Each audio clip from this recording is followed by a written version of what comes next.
There you go. You'll know when it's time to go.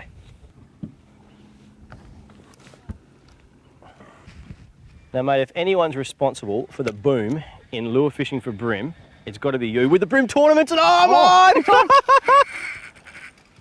Yeah, get away. Oh, mate, I'm in there, I'm in there. He's out, he's out, he's out. That's right. Just 5 casts in the snag. Towards me, Steve. 4 fish. That's it, you got him now. Mate, the bream tournaments have just been such a success. What do you reckon the one thing people love the tournaments for is? I would say, Steve, He's all right, he's under control. that probably the main reason is that most of the people who started fishing the tournaments this year had never caught a bream on a lure before.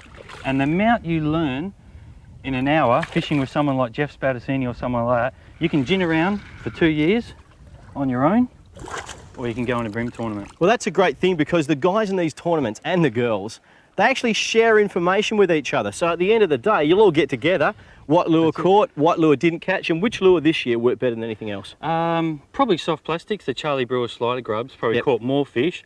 But, you know, probably Laser Pro 45s, the Scorpion 52s were very good. And gold you found were really a winner. Gold was definitely the best colour. Now, this year there were some great moments. What do you reckon was the most exciting thing you saw personally for the year? Well, I'd say, Steve, my mate Mitch Yellen, we were pre-fishing for the Walpole event and we're out the back of the Franklin River, beautiful spot. And we're throwing some lures around and he hooked a bream on a soft plastic. He was bringing it up to the boat. We got it right next to the boat and then it was about 3 bream behind it. One of the bream came from behind it, grabbed the lure out of the other bream's mouth, hooked itself and took off the other way. And I don't know what was more stunned, the other bream or us. Did you land the second one? We did. 2 fish for 1. Look at that. Same snag, we're not lying. 4 fish, 5 casts. This is the Murray River.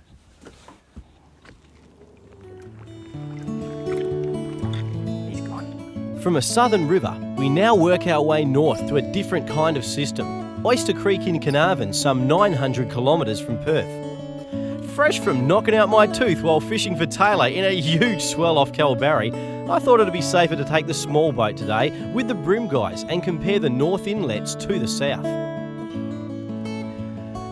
Well, this is a bit different for the bream guys here. Now, I've met this bloke, you haven't. His name's Mad Phil, and Phil, is there any reason why they call you Mad? Maybe I do a few odd crazy things now and then. A few odd crazy things. Mad Phil's understating his personality somewhat here, but today we're in beautiful Carnarvon, Oyster Creek in fact. We've brought the bream boats up here. We're going to do a bit of light tackle sport fishing in the creeks on the run-in tide. It's pretty good action, so stick around because this is going to be good.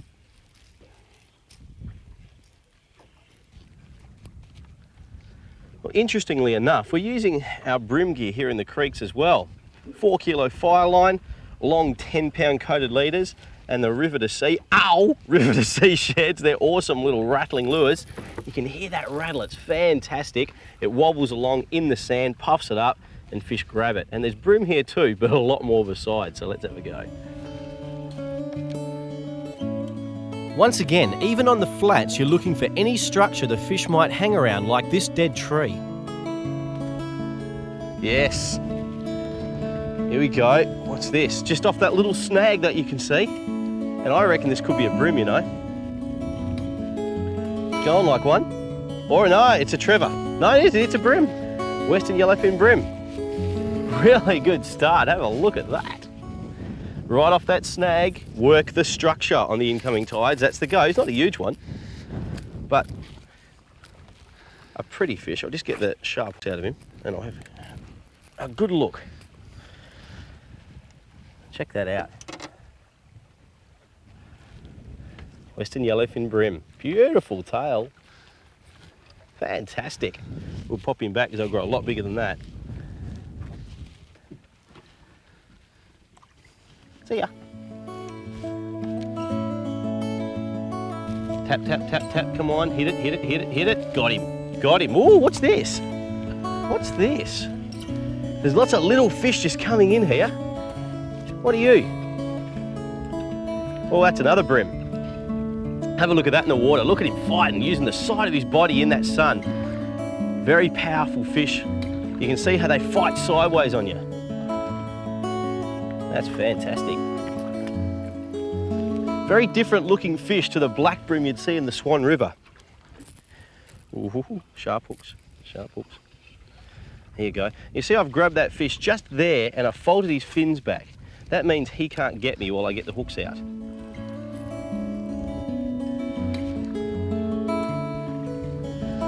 And Ira, the boat driver, also on a fish. Good work, mate. Oh yeah. Gee, it's starting to happen now. I'll get this one back in. He's just hit that lure just off the channel there as it comes onto the flat. Ira's got landing duties today. There's another one. Boy, oh boy. It's starting to happen now. This tide's starting to come in. Now, importantly, we've picked the right part of the tide here. In Oyster Creek, the tide's been very low, a 0.2 metre tide, starting to run in at 6 o'clock. It's now about 8:30, and when the water starts to come in, the fish start to come onto the flats looking for the bait, then they'll head into the mangroves later, and so will we. There's a snag there, mate. There's a log there and a snag here. I don't reckon you'll get it with a hard body. You got a soft plastic Yeah, there. I got a little plastic on. Just chuck it in and see what happens. The great thing about those soft tails, they sink right to the bottom and you can give it a nice jig. There's got to be something living on that, especially now the tide's right up.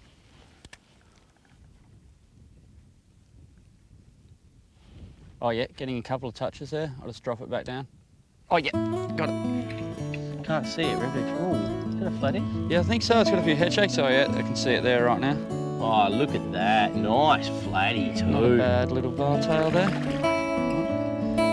Shake it off too much. Just goes to show what you can achieve by jigging. We saw a snag in the middle of the river here, or the creek. Phil chucked on a soft plastic, jigged it down there and bang, there's a fish. As the tide started to drop again, we moved back to the creek mouth to see what hunts on the falling tide. Good work, Yeah. Phil. Good work. So taking that right off the bank there. Oh, he's got me in that log. He's got you on the log. Yeah. Oh, okay, we'll have to go Let's see around. if I can swim him out. Oh, okay, it's going to require a little bit of Ira driving, I think. It was a good fish, wasn't it? Yeah, he had a bit of a go on him. Don't panic if you get fish down in the logs. There's a real big stick here, and that's why we're fishing it.